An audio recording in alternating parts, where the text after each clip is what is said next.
ಬೈರೇನಹಳ್ಳಿಯವರು ಈ ಕಥಾ ಸಂಕಲನವನ್ನು ಅವರು ತಂದಿದ್ದಾರೆ. ಬಹುಶಃ ಅವರು ತಮ್ಮ ನಿಜವಾದ ಅಭಿವ್ಯಕ್ತಿ ಪ್ರಕಾರ ಯಾವುದು ಎನ್ನುವ ಹುಡುಕಾಟದಲ್ಲಿದ್ದಾರೆ ಅಂತ ನಾನು ಅಂದ್ಕೊಂಡಿದ್ದೇನೆ. ಯಾಕೆ ಅಂದರೆ ಮೊದಲು ಕವನ ಸಂಕಲನ ತಂದರು. ಸಾಮಾನ್ಯವಾಗಿ ಕರ್ನಾಟಕದಲ್ಲಿ ದೊಡ್ಡ ದೊಡ್ಡ ಸಂಶೋಧಕರು ಮೊದಲು ಕವನಗಳನ್ನೇ ಬರೆದಿರ್ತಾರೆ, ಅದರಲ್ಲೂ ಪ್ರೇಮ ಕವಿತೆಗಳನ್ನೇ ಬರೆದಿರ್ತಾರೆ. ಇದೊಂದು ವಿಶೇಷ ಇದು. ಆನಂತರದಲ್ಲಿ ತಮ್ಮ ತಮ್ಮ ಅಭಿವ್ಯಕ್ತಿ ಪ್ರಕಾರಗಳಿಗೆ ಬೇರೆ ಬೇರೆ ಪ್ರಕಾರಗಳಿಗೆ ಜಿಗಿದಿರ್ತಾರೆ.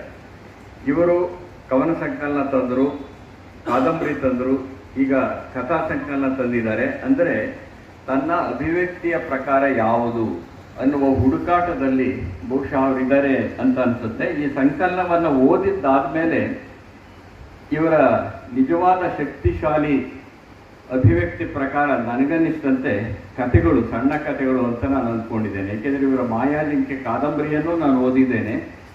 ಅಂತಹ ಸಣ್ಣ ಕಥೆಗಳನ್ನು ಇವರು ಕೊಟ್ಟಿದ್ದಾರಲ್ಲ, ಇದು ವಿಶೇಷವಾದದ್ದು.